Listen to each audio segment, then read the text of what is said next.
नमस्कार दोस्तों, welcome back to मैनकुफिन। दोस्तों, मैं मनोज कुमार आपका मैनकुफिन चैनल में एक बार फिर से स्वागत करता हूं। हर बार की तरह आज मैं फिर से एक नए स्टॉक्स को सिलेक्ट किया हूं, जिसके बारे में मैं आज इस वीडियो के माध्यम से अपने ओपिनियन रखने जा रहा हूं। अगर आप भी उस स्टॉक्स पर अपनी कुछ राय देना चाहते हैं, कुछ ओपिनियन रखना चाहते हैं, तो प्लीज़ कमेंट बॉक्स में अपना कमेंट ज़रूर दें, जहां मैं समय समय पर अपना रिप्लाई देता रहूँगा और भी जो दर्शक हैं आपके कमेंट से कुछ सीख सकें और अच्छे स्टॉक्स में इन्वेस्ट कर सकें। तो दोस्तों, यहाँ पर मैंने फिर से एक स्टॉक्स को सिलेक्ट किया है, जैसा कि आप देख रहे हैं यहाँ पर कंप्यूटर स्क्रीन पर, जहाँ मैंने समय समय पर, जैसे यहाँ एमएमटीसी हो गया, सुजलॉन एनर्जी हो गया, एमफेसिस हो गया, एंडियो बोरेक्स एंड केमिकल्स लिमिटेड हो गया, इन सब पर समय समय पर अपना ओपिनियन लाया था और इसने समय रहते अच्छा खासा मूवमेंट भी दिखाया है। आप चाहें तो इनके चार्ट पर जा कर के देख सकते हैं। तो दोस्तों, हमारा वीडियो देखने के बाद आप बिल्कुल भी डायरेक्ट इन्वेस्टमेंट ना करें, क्योंकि यहाँ पर हम किसी भी तरह का टिप्स नहीं दे रहे हैं, किसी भी तरह का एडवाइस प्रोवाइड नहीं कर रहे हैं। अगर आपको ऐसे स्टॉक्स में इन्वेस्टमेंट करनी है तो आप किसी लाइसेंस एडवाइजरी फर्म से एडवाइस लेकर के ही किसी भी स्टॉक्स में इन्वेस्टमेंट करें। यहाँ मैं वीडियो के माध्यम से सिर्फ अपनी ओपिनियन रखता हूँ। क्या रखता हूँ? ओपिनियन रखता हूँ, जहाँ पर मेरा इस स्टॉक में कोई इन्वेस्टमेंट हो भी सकता है या नहीं भी हो सकता है, या फिर आने वाले समय में मैं अपनी इन्वेस्टमेंट इसमें कर सकता हूँ। तो फिलहाल मैंने फिर से एक स्टॉक्स को सिलेक्ट किया है और आज इस वीडियो में हम उसी स्टॉक्स की चर्चा करेंगे। तो दोस्तों, जिस स्टॉक्स को मैंने सिलेक्ट किया है उसके वेबसाइट पर मैं आपको लेकर के चलूँगा। तो उसका जो वेबसाइट है वो ये है, और ये जो आप देख रहे हैं यस बैंक का वेबसाइट है। कई लंबे समय से यस बैंक अंडर परफॉर्म कर रहा है। काफ़ी अच्छा रिटर्न देने के बाद, करीब 50 रुपये से 600 रुपये के आसपास जाने के बाद, वापस इसमें कुछ फंडामेंटल प्रॉब्लम आई थी। इन्होंने कुछ लोन वगैरह दिया था जो डूब गया पैसा, और ये वापस धरातल पर आ गया। इसकी जो स्टॉक्स प्राइस है वो वापस जमी पर आ गई और कई सारे इन्वेस्टर्स के पैसे भी इसमें फंस गए। फिलहाल इस स्टॉक्स में हमने एक अच्छा खासा मूवमेंट देखा है और इसमें हमें एक ब्रेकआउट भी देखने को मिला है। तो ये यस बैंक का वेबसाइट है। अगर आप चाहते हैं कि बहुत सारी चीज़ें जो आपके मन में चल रही हैं, जैसे ये कितने लोन्स इन्होंने दिया है, इन्होंने लोन से कितना कमाया है, कितना इंटरेस्ट ये पे कर रहे हैं, कितना ये इंटरेस्ट ये गेन कर रहे हैं, इन सारी चीज़ों को अगर देखना है तो आप यहाँ यस बैंक के वेबसाइट पर आकर के सारी चीज़ों को देख सकते हैं। फिलहाल यस बैंक फंडामेंटली भी काफ़ी अच्छा परफॉर्मेंस दे रहा है। तो अभी हम इस वीडियो में यस बैंक के कुछ फंडामेंटल्स की देखेंगे, रेशियो देखेंगे, साथ ही उसके बाद जो इस वीडियो का सबसे इम्पॉर्टेंट पार्ट होगा, टेक्निकल एनालिसिस, जहां पर हम टेक्निकल चार्ट पर जाएंगे और वहां से ये देखने की कोशिश करेंगे कि आने वाले समय में यस बैंक के स्टॉक प्राइस का रेजिस्टेंस कहां पर होगा, कहां पर इसका सपोर्ट होगा, आने वाले समय में कितना मूवमेंट दिखा सकता है। इन सारी चीज़ों को हम लोग इस वीडियो में चर्चा करेंगे। ये बिल्कुल भी किसी भी तरह का टिप्स या रिकमेंडेशन नहीं है। इस वीडियो में मैं अपनी ओपिनियन रख रहा हूँ और सभी दर्शकों से मेरा अनुरोध है कि अगर आप भी इस वीडियो को देखने के बाद अपनी कोई ओपिनियन रखना चाहते हैं तो प्लीज़ कमेंट बॉक्स में जा करके अपनी ओपिनियन ज़रूर रखें, ताकि हमारे और भी दर्शक हैं जो हमारे वीडियोस को देख रहे हैं उन्हें कुछ सीखने को मिले और अच्छे अच्छे स्टॉक्स में इन्वेस्टमेंट करके लंबे समय में अच्छा अच्छा पैसा बनाएं। वीडियो में आगे बढ़ने से पहले मैं एक बार फिर से कहना चाहूँगा, कोशिश कीजिए अगर आप स्टॉक्स में इन्वेस्टमेंट कर रहे हैं तो लंबे समय के लिए उसे होल्ड करें और अच्छे खासे प्रॉफिट में ही उसे बुक करें। हमेशा अपनी इन्वेस्टमेंट को एफडी से कंपेयर करें। अगर आपका एफडी 6% to 7% रिटर्न दे रहा है तो आप कम से कम 10 to 12% का एनुअल रिटर्न जो है ज़ूम करके चलें कि इतना हमें मिलना चाहिए स्टॉक से। अगर इतना आपको नहीं मिल रहा है तो मे बी आपका जो इन्वेस्टमेंट है, आपका जो जिससे आपने एडवाइस लिया है वो गलत हो सकता है। तो इसलिए मैं बार बार कह रहा हूँ कि आप एक अच्छे स्टॉक्स में इन्वेस्ट करके लंबे समय के लिए होल्ड करें और अच्छा खासा प्रॉफिट गेन करके ही उससे बाहर निकले। तो चलिए इस वीडियो में आगे बढ़ते हैं ज़्यादा बात ना करते हुए, ज़्यादा समय ना गवाते हुए इस वीडियो में हम लोग आगे बढ़ते हैं। कुछ फंडामेंटल्स की देखेंगे, रेशियोज देखेंगे। तो चलिए आगे बढ़ते हैं। दोस्तों, टेक्निकल एनालिसिस करने से पहले हम लोग यस बैंक के कुछ फंडामेंटल्स कीज़ एंड रेशियोज़ देखेंगे। तो यहाँ पर अगर हम इसके कुछ रेशियोज़ की अगर हम बात करें तो मार्केट कैप आप देख रहे हैं कि 77,373 का इसका मार्केट कैप है। साथ ही अगर करंट मार्केट प्राइस की बात करें तो 26 रुपये 90 पैसे का अभी करंट मार्केट प्राइस चल रहा है। हाई लो 32 रुपये 80 पैसे और लो जो है इसका 14 रुपये 10 पैसे है। स्टॉक पी की अगर हम बात करें तो 75.5 है। काफ़ी ज़्यादा स्टॉक पी है इसका, इससे घबराने की ज़रूरत नहीं है। ये सारी चीज़ें अलग अलग तरीके से मैटर करती हैं, इसलिए बिल्कुल भी रेशियो देख करके घबराना हमें नहीं है। बहुत सारे लोगों का ओपिनियन है कि हमें स्टॉक पी जो है 15 से 25 ही देखना चाहिए। तो इस केस में, यस बैंक के केस में मुझे लगता है कि इससे कोई दिक्कत नहीं होना चाहिए। आपकी जो ओपिनियन है वो हमें कमेंट बॉक्स में ज़रूर कमेंट करके बताएं। बुक वैल्यू की अगर हम बात करें तो 13.8 है इसकी बुक वैल्यू, और बुक वैल्यू से अगर इसकी प्राइस की कंपेयर करें तो सिर्फ डबल का ही अंतर है, उससे ज़्यादा का अंतर नहीं है। डिविडेंड यील्ड बिल्कुल अभी ज़ीरो है, बिल्कुल भी डिविडेंड नहीं दे रही है, क्योंकि ऑलरेडी कंपनी कुछ समय से नुकसान में चल रही थी। अभी प्रॉफिट में है या नहीं है ये हम लोग अभी एनुअल रिपोर्ट में देखेंगे। आरओसी की बात करें तो 4.94% है, काफ़ी कम आरओसी है। आरओई भी 1.99% है, काफ़ी कम है। तो देखो दोस्तों, यहाँ पर आरओसी और आरओई कम होने से बहुत सारे लोगों का मन में ये सवाल होगा कि यहाँ पर आरओई और आरओसी हमें यहाँ कम देखने को मिल रहा है। तो मैं आपको बता दूं कि बहुत सारे स्टॉक्स ऐसे हैं जिनको मैंने देखा है कि वो जब 10 रुपये के थे तो उनके आरओई और आरओसी जो है वो बिल्कुल कम थे, 1 से भी कम थे, लेस देन 1 थे या फिर लेस देन 5 थे। और आज के डेट में 10 साल 12 साल के बाद जो है उस स्टॉक का प्राइस 100 से 200 हो चुका है। तो उसका जो आरओई है, आरओसी है, वो भी 10 रुपये से जब 10 रुपये की प्राइस थी उस स्टॉक की, तो जो आरओई आरओसी थी, आज वो स्टॉक जब 100 रुपये 200 रुपये का हो गया है तो उनकी आरओई और आरओसी भी काफ़ी ज़्यादा बढ़ चुकी है। तो अगर आप बढ़े हुए आरओई और आरओसी में पैसा लगाएंगे तो ये जो 10 रुपये से लेकर के जो 100 रुपये का उस स्टॉक का जर्नी रहा था, उस गेन से आप हाथ धो बैठेंगे, उस प्रॉफिट से आप हाथ धो बैठेंगे। तो मैं ये नहीं कहता हूँ कि आरओई आरओसी आप ना देखें, ज़रूर देखें, आरओई आरओसी को ज़रूर देखें। अच्छी जिनकी आरओई है, आरओसी है, उनको भी ज़्यादातर देखें। लेकिन मैं यहाँ कहना चाहूँगा कि केवल आरओई और आरओसी देख करके ही स्टॉक इन्वेस्टमेंट का निर्णय ना लें, आपको बहुत सारी चीज़ों को देखने की ज़रूरत है। तो चलिए, यहाँ पर हमने आरओई और आरओसी तक की जो है बातें कर ली हैं, और आगे भी कुछ इसके रेशियोज़ हैं उनको भी हम लोग देखेंगे अभी फ़िलहाल। तो चलिए अब हम लोग देखते हैं। तो यहाँ पर हमने आरओई और आरओसी तक को कवर कर लिया है। फेस वैल्यू की अगर हम बात करें तो सिर्फ 2 रुपये इसकी फेस वैल्यू है।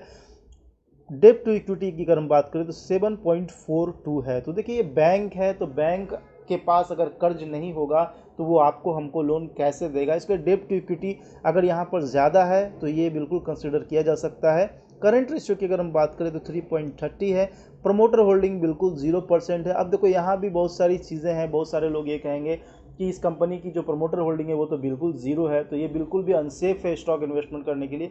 ऐसा नहीं है, आप अच्छे से स्टडी करो कि कहाँ पर प्रमोटर होल्डिंग ज़्यादा होनी चाहिए, कहाँ पर प्रमोटर होल्डिंग ज़्यादा नहीं होनी चाहिए। अगर आप मुझसे ये जानना चाहते हो तो प्लीज़ कमेंट बॉक्स में कमेंट करके मुझे ज़रूर पूछें, तो मैं उस पर एक डिटेल वीडियो बना करके आपको ज़रूर बताना चाहूँगा कि प्रमोटर होल्डिंग कहाँ कहाँ मायने रखती हैं और किस तरह के कंपनी में प्रमोटर होल्डिंग्स ज़्यादा देखनी चाहिए और किस तरह के कंपनी में प्रमोटर होल्डिंग्स मायने नहीं रखती हैं। तो यहाँ पर प्राइस टू सेल्स अगर हम बात करें तो 2.93 है। सेल्स ग्रोथ की अगर हम बात करें तो 23% है। प्रॉफिट ग्रोथ की बात करें तो 13.6% है। डेब्ट टू प्रॉफिट की अगर हम बात करें तो 401 है। अब net profit margin last year इनका जो रहा था वो 3.22% रहा था। ऑपरेटिंग प्रॉफिट मार्जिन यानी कि केवल जब हम किसी प्रोडक्ट का निर्माण करते हैं, उसको सेल करते हैं, तो प्रोडक्ट निर्माण करने में जो एक्सपेंस आता है और जब उसको हम लोग सेल करते हैं तो जो प्रॉफिट आता है, जिसमें हमारा कोई भी एम्प्लॉय का सैलरी नहीं होता है, कोई भी डेप्रिसिएशन नहीं होता है, तो वो हमारा ऑपरेटिंग प्रॉफिट मार्जिन होता है। तो वो अगर देखेंगे तो 53.2% है। इसीलिए आपको नेट प्रॉफिट मार्जिन और ऑपरेटिंग प्रॉफिट मार्जिन में काफ़ी ज़्यादा डिफरेंस देखने को मिल रहा है। नंबर ऑफ इक्विटी शेयर्स की अगर हम बात करें तो 2876 का इनका इक्विटी शेयर्स मार्केट में बिल्कुल स्प्रेड किया हुआ है। तो ये था हमारा कुछ फंडामेंटल्स की जिनको देखना काफ़ी ज़रूरी है, लेकिन केवल ये सारे फंडामेंटल की के पर ही हम इन्वेस्टमेंट का निर्णय नहीं ले सकते हैं, क्योंकि इसके अलावा भी बहुत ऐसी चीज़ें हैं जो देखनी काफ़ी ज़्यादा ज़रूरी है। ये भी बहुत ज़रूरी है, इनको देखे बिना आप बिल्कुल टेक्निकल एनालिसिस ना करें, क्योंकि जब तक ये चीज़ें नहीं हैं तो आपकी टेक्निकल एनालिसिस भी फेल हो सकती है। और कई बार ऐसा हमने देखा है कि आपने टेक्निकल एनालिसिस किया लेकिन फंडामेंटल की उतने अच्छे नहीं दिख रहे हैं, तो वहाँ पर हम देखते हैं कि स्टॉक ने काफ़ी अच्छा परफॉर्म कर दिया है और हमने उस स्टॉक में इन्वेस्टमेंट भी नहीं किया है, लेकिन कुछ सालों में जब हम देखते हैं कि उसके फंडामेंटल जो कीज़ हैं, जो रेशियोज़ है, उसमें भी काफ़ी अच्छा सुधार देखने को मिलने लगा है। तो ऐसा इसलिए होता है कि कभी कभी क्या होता है कि जो कंपनीज़ की जो भी सेल्स प्रॉफिट या फिर जो भी रिज़ल्ट आते हैं उनका अपडेशन लेट होता है, या फिर कंपनीज़ के अंदर कुछ चल रहा होता है जो हमें न्यूज़ के ज़रिए या किसी वेबसाइट के ज़रिए हमें पता नहीं चल पाता है। तो ऐसे कंडीशन में ऐसे स्टॉक्स हमसे छूट जाते हैं और हम उसमें इन्वेस्टमेंट नहीं कर पाते हैं। फिलहाल चलिए हम लोग अभी फंडामेंटल्स की देख रहे हैं, रेशियोज़ देख रहे हैं। तो अभी तक हमने जो फंडामेंटल्स की देखे, रेशियोज़ देखे, वो बिल्कुल बहुत ज़्यादा अच्छे भी नहीं है और बहुत ज़्यादा ख़राब भी नहीं है। तो चलो इसको कंसिडर किया जा सकता है। तो चलिए अब यहाँ से हम सीधा चलेंगे यस बैंक के एनुअल रिपोर्ट पर कि एनुअल टू एनुअल इन्होंने कितना प्रॉफिट जनरेट किया है, कितना लॉस जनरेट किया है। ये चीज़ें देखनी काफ़ी इंपॉर्टेंट है किसी भी स्टॉक में इन्वेस्टमेंट करने से पहले। तो दोस्तों देखो, यस बैंक के हम लोग प्रॉफिट लॉस के स्टेटमेंट वाले सेक्शन में आ चुके हैं और यहाँ पर हम देखेंगे कि 2013 से 2023 तक का डाटा हमें यहाँ पर दिखाई दे रहा है। तो 2013 में जो इनका रेवेन्यू था वो 8,294 करोड़ था और 2023 में अगर हम देखेंगे तो 22,702 करोड़ का इनका रेवेन्यू है, यानी कि जिसको हम लोग सेल्स कर सकते हैं। तो यहाँ पर हम लोगों ने देखा कि करीब करीब 2.5 गुना का डिफरेंस देखने को मिल रहा है, ग्रोथ देखने को मिल रहा है। बीच में इनका ग्रोथ जो है 29,624 करोड़ तक गया था 2019 में, लेकिन यहाँ से फिर इनका जो ग्रोथ है, सेल्स है, वो थोड़ा डाउन हुआ। 2022 में 19,019 करोड़ हो गया और फिर 2022 से 2023 में हम देखेंगे कि 22,702 करोड़ का इनका रेवेन्यू हो गया। तो हम यहाँ पर कह सकते हैं कि ये जो डिफरेंस है इन दोनों के बीच में 2022 से 2023 के बीच का, तो ये एक मेज़र की हो सकता है जिसके कारण यस बैंक का स्टॉक जो है वो काफ़ी अच्छा परफॉर्म करने लगा। इसकी प्राइस ने एक अच्छा खासा ब्रेकआउट देखने को मिला है। अगर इंटरेस्ट की बात करें तो इन्होंने इंटरेस्ट जो पे किया है वो 2013 में 6,075 करोड़ का किया था और 2023 में 14,800 करोड़ का इन्होंने इंटरेस्ट पे किया था। और जो एक्सपेंसेस हैं, इनके जो एक्सपेंसेस हुए हैं वो हैं 1,499 करोड़ का 2013 में और 2023 में आप देखेंगे 10,612 करोड़ का इनका एक्सपेंस रहा है। तो 2013 में स्टॉक जो है फाइनेंसिंग प्रॉफिट 2013 में ये पॉजिटिव में रहा था 720 करोड़ का और 2023 में आप देखेंगे तो -2710 करोड़ का इनका फाइनेंसिंग प्रॉफिट रहा था। उसके बाद आप देखेंगे तो अदर इनकम जो है वो 1257 करोड़ का था 2013 में और जो बढ़ करके 4,125 करोड़ का हो गया है 2023 में। डेप्रिसिएशन की अगर बात करें तो 52 करोड़ इन्होंने डेप्रिसिएशन के लिए बचा कर रखा था और 2023 में ये 433 करोड़ रुपये डेप्रिसिएशन के लिए बचा कर रख रहे हैं। तो ये अपने आप में एक अच्छा मूवमेंट है यस बैंक की तरफ से। प्रॉफिट बिफोर टैक्स, अगर हम प्रॉफिट टैक्स देने से पहले अगर हम प्रॉफिट की बात करें तो 2013 में 926 करोड़ का प्रॉफिट था जो 2023 में 981 करोड़ हो गया। तो बीच में ये कंपनी काफ़ी लॉस में चली गई थी। 2020 में आप देखेंगे तो 20,838 करोड़ के नुकसान में ये चला गया था। उसके बाद इसने अपने नुकसान की भरपाई की और इसका जो नुकसान है वो 2021 में कम हो गया, केवल 4,762 करोड़ का ही नुकसान रह गया। फिर 2022 में इसका जो नुकसान है वो बिल्कुल फ़ायदे में बदल गया, प्रॉफिट में बदल गया। 2022 में जो इनका प्रॉफिट बिफोर टैक्स जो था वो 1434 करोड़ हो गया। 2023 की अगर हम बात करें तो 2023 में ये जो प्रॉफिट है वो 981 करोड़ के आसपास रहा। नेट प्रॉफिट की अगर हम बात करें, टैक्स देने के बाद जो प्रॉफिट बच जाता है, सारे खर्चे करने के बाद जो प्रॉफिट बच जाता है वो 2013 में 1,301 करोड़ था और 2023 में 736 करोड़ था। तो ग्रोथ तो देखने को नहीं मिला, लेकिन इस बीच में अगर आप देखेंगे तो जो इसने 16,433 करोड़ का जो नुकसान किया था 2020 में, वहाँ से अगर आप देखेंगे तो काफ़ी अच्छा ग्रोथ देखने को मिला, यानी कि सीधा माइनस से प्लस में आ चुका है ये कंपनी।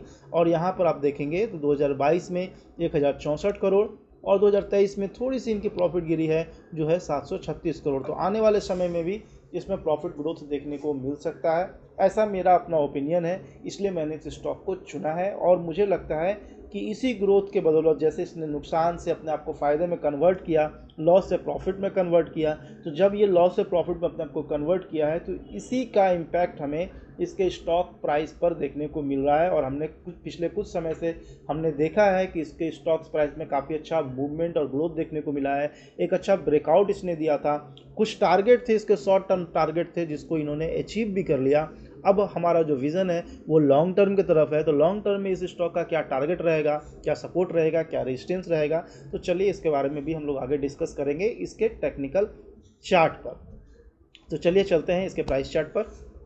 तो दोस्तों ये यस बैंक का चार्ट है और यहाँ पर हम जो है यस बैंक के चार्ट पर आ चुके हैं और ये आप देख रहे हैं यहाँ पर यस बैंक का सिंबल यहाँ दर्ज है और आप देख सकते हैं कि इस तरह से इसके प्राइस चार्ट यानी कि इसका जो प्राइस है किस तरह से चार्ट पर परफॉर्म किया है। और जो पहला ब्रेकआउट हमें देखने को मिला था वो 2024 में ही हमें देखने को मिला था। इस जगह पर इसने ब्रेकआउट दिया था, काफ़ी अच्छा वॉल्यूम भी था। आप देख सकते हैं कि कुछ समय से नवंबर महीने से ही यहाँ पर काफ़ी अच्छा वॉल्यूम का जमावड़ा आपको देखने को मिल रहा है और इसी वक्त इसने जो है एक ब्रेकआउट भी दिया। और ये ब्रेकआउट आप देखेंगे तो 2023 में इन्होंने एक रेजिस्टेंस बनाया था इस जगह पर। इस रेजिस्टेंस को इसने पहले ब्रेक किया, ब्रेक करने के बाद एक इन्वर्टेड हैमर का इसने सिनेरियो बनाया और उसके बाद ये स्टॉक इस लेवल तक आया यानी कि 20 रुपये के लेवल तक आया। और यहाँ पर भी मैं इस स्टॉक को देख रहा था और यहाँ पर इस स्टॉक को मैंने वेट किया, मैं देख रहा था कि ये स्टॉक इस रेजिस्टेंस को ब्रेक करता है या नहीं। तो इस रेजिस्टेंस को जैसे स्टॉक ने ब्रेक किया, ब्रेक करने के बाद आप देख सकते हैं कि पहले तो इसने ये वाला लेवल को तोड़ा यानी कि 24 रुपये यानी 24 या 24.5 रुपये की अगर बात 25 रुपये तक अगर हम बात करें तो पहले इसने 25 रुपये के रेजिस्टेंस को हिट किया यानी कि आप उसको टारगेट कर सकते हैं कि 25 रुपये का टारगेट इसने हिट किया। और उसके बाद जो नेक्स्ट इसका टारगेट था वो 30 रुपये का था और 30 रुपये को भी इसने काफ़ी अच्छे तरीके से बिल्कुल स्मूथली इसने हिट किया और काफ़ी कम समय में हिट किया। ये बिल्कुल एज्यूमिंग नहीं था कि ये स्टॉक जो है इतना अच्छा परफॉर्म करेगा कि इतनी जल्दी 30 रुपये के टारगेट को हिट कर देगा। मेरी अपनी ओपिनियन थी इस स्टॉक में कि ये स्टॉक आने वाले 6 महीने में 30 रुपये का टारगेट दिखाएगा, लेकिन काफ़ी जल्दी काफ़ी अच्छी वॉल्यूम यहाँ पर इस स्टॉक में देखने को मिला था और इसी वॉल्यूम के अकॉर्डिंग इसने काम किया और इस स्टॉक ने 30 रुपये के प्राइस को हिट कर लिया। अब आने वाले समय में इस स्टॉक में क्या प्राइस देखने को मिल सकता है, तो ये स्टॉक का जो करंट मार्केट प्राइस अभी चल रहा है वो 26 रुपये 90 पैसा का चल रहा है और यहाँ से ये स्टॉक हमें आने वाले समय में 1 से 2 साल के अंदर में क्या 1 ईयर्स टू 2 ईयर्स के दरमियान हमें 60 to 80 रुपीज़ का प्राइस दिखा सकता है। ये मेरी अपनी ओपिनियन है और इसी ओपिनियन के अकॉर्डिंग मेरी इस स्टॉक में इन्वेस्टमेंट हो सकती है या फिर आने वाले समय में अगर कुछ और लंबा टारगेट दिखेगा तो हमारी इन्वेस्टमेंट इस स्टॉक में हो सकती है आने वाले समय में। तो यस बैंक फ़िलहाल मुझे काफ़ी अच्छा लग रहा है और यस बैंक अगर सपोर्ट की हम बात करें तो अभी फ़िलहाल 22 रुपये का सपोर्ट पकड़ करके हम चल सकते हैं कि 22 रुपये से नीचे स्टॉक अगर आता है तो इसमें एक शॉर्ट टर्म गिरावट देखने को मिल सकता है। लेकिन फ़िलहाल अगर हम इसका जो स्ट्रॉन्ग सपोर्ट अगर हम फाइंड आउट करें तो स्ट्रॉन्ग सपोर्ट जो इस स्टॉक का है वो 15 रुपये का स्ट्रॉन्ग सपोर्ट है। अगर लंबे समय में आप इस स्टॉक में इन्वेस्ट करके चलें, long term investment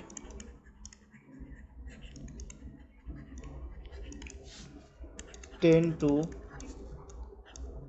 15 years, then हमारा जो सपोर्ट है वो सपोर्ट विल बी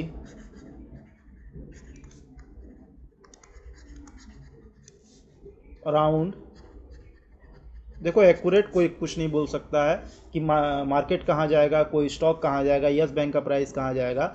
यहाँ पर हम लोग केवल अपनी ओपिनियन ही रख सकते हैं, एक होप रख सकते हैं, इसलिए हमने यहाँ पर अराउंड शब्द का इस्तेमाल किया है कि 15 रुपये का जो इसका प्राइस है वो इसका एक लॉन्ग टर्म सपोर्ट प्राइस रह सकता है। और यहाँ से नीचे अगर यस बैंक जाता है तो लंबे समय के लिए फिर ये स्टॉक लोअर रेंज में ही ट्रेड करेगा, एक रेजिस्टेंस बन जाएगा जो काफ़ी स्ट्रॉन्ग रेजिस्टेंस होगा और उसको तोड़ना इस स्टॉक के लिए काफ़ी कष्टदायक हो जाएगा। फिलहाल अभी ये स्टॉक जो है बिल्कुल अप ट्रेंड में है और एक अच्छा खासा मूवमेंट आने वाले समय में देखने को मिल सकता है और ये स्टॉक फिलहाल अभी 15 रुपये के नीचे नहीं जाने वाला है।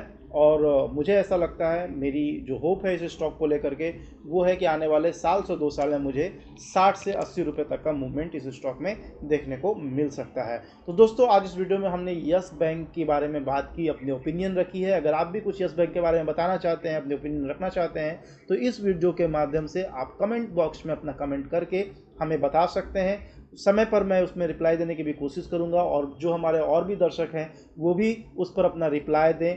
और जो दर्शक हमारे नए हैं, वे स्टॉक मार्केट में नए आए हैं, तो हमारे ओपिनियन से, हमारे दर्शकों के कमेंट से, या हमारे दर्शकों के और भी दर्शक हैं जो हमसे ज़्यादा जानकार हैं, उनके ओपिनियन से कुछ उनको आप सीखें और तभी स्टॉक मार्केट में निवेश करें। एक बार फिर मैं जाने से पहले, इस वीडियो को बंद करने से पहले ये कहना चाहूँगा कि अगर आप इन्वेस्ट करने आए हैं स्टॉक मार्केट में, तो बिल्कुल 1 साल में, 2 साल में अपने स्टॉक को जज ना करें, अपने इन्वेस्टमेंट को जज ना करें। लंबे समय के लिए स्टॉक में इन्वेस्टेड रहें। अच्छा खासा जब प्राइस आपको मिले, अच्छा खासा प्रॉफिट मिले, 2x, 3x, 5x का प्रॉफिट मिले, तभी आप स्टॉक से बाहर निकले। क्योंकि 10%, 20% पर अगर आप बाहर निकलते हैं तो एक तो वो पोजिशनल ट्रेड कहलाएगा, वो बिल्कुल भी लॉन्ग टर्म ट्रेड नहीं कहलाएगा, इन्वेस्टमेंट नहीं कहलाएगा। दूसरी बात कि अगर 8 to 10% का आपको प्रॉफिट कमाना है तो बिल्कुल सेफली आप प्रॉफिट बनाइए, एफडी में जा करके PPF कीजिए, वो ज़्यादा बेटर है। दूसरी बात, एक थोड़ी सी कैपिटल मैनेजमेंट के बारे में बताना चाहूँगा कि आपकी जो भी सेविंग है, सपोज आपने 100 रुपया सेव किया है, तो 70 रुपया जो है वो आप बिल्कुल सेफ इन्वेस्टमेंट में इन्वेस्ट करें, और 30 रुपया जो है वो ही स्टॉक मार्केट में लगाएं। क्योंकि स्टॉक मार्केट में कोई भी कुछ नहीं कर सकता है, मैं कहूँ, कोई और कहे, या कोई भी, या बेहतरीन से बेहतरीन टेक्निकल एनालिस्ट या फिर फंडामेंटल एनालिस्ट, कोई भी स्टॉक मार्केट के बारे में एक्यूरेट आपको खबर नहीं दे सकता है। इसलिए बिल्कुल सभी वैसे लोगों से सावधान रहे जो आपको कहे कि मैं बिल्कुल एक्यूरेट आपको एडवाइस करूंगा, एक्यूरेट इनकम आपको बना करके दूंगा। तो ऐसे एडवाइज़र से, ऐसे लोगों से बिल्कुल सतर्क रहने की कोशिश करें। खुद से एनालिसिस करें, फंडामेंटल एनालिसिस करें, अच्छे स्टॉक्स चुनें, जाने माने स्टॉक्स चुनें, उसमें इन्वेस्ट करें और लंबे समय में अच्छा प्रॉफिट बनाएं। तो दोस्तों आज इस वीडियो में इतना ही, फिर जल्द मिलेंगे एक नए स्टॉक के साथ में, एक नए वीडियो में। तो एक बार फिर से आप सभी दर्शकों का धन्यवाद। अगर ये वीडियो पसंद आए तो इसे लाइक करें, अपने दोस्तों रिश्तेदारों के बीच में इसे शेयर करें, और अगर आपने अभी तक हमारा चैनल सब्सक्राइब नहीं किया है तो प्लीज़ हमारे चैनल को सब्सक्राइब करें। इससे हमें मोटिवेशन मिलता है, ताकि हम आने वाले समय में, आने वाले वीडियोज़ में और अच्छे तरीके से आपको समझाने की कोशिश करें, अपनी ओपिनियन रखने की कोशिश करें, आपकी ओपिनियन जानने की कोशिश करें, ताकि हम भी स्टॉक्स में लंबे समय में इन्वेस्ट करके अच्छा से अच्छा पैसा बना सके, और आप भी स्टॉक्स में इन्वेस्टमेंट करके लंबे समय में अच्छा खासा पैसा बना सके। तो दोस्तों आज के लिए इतना ही, धन्यवाद।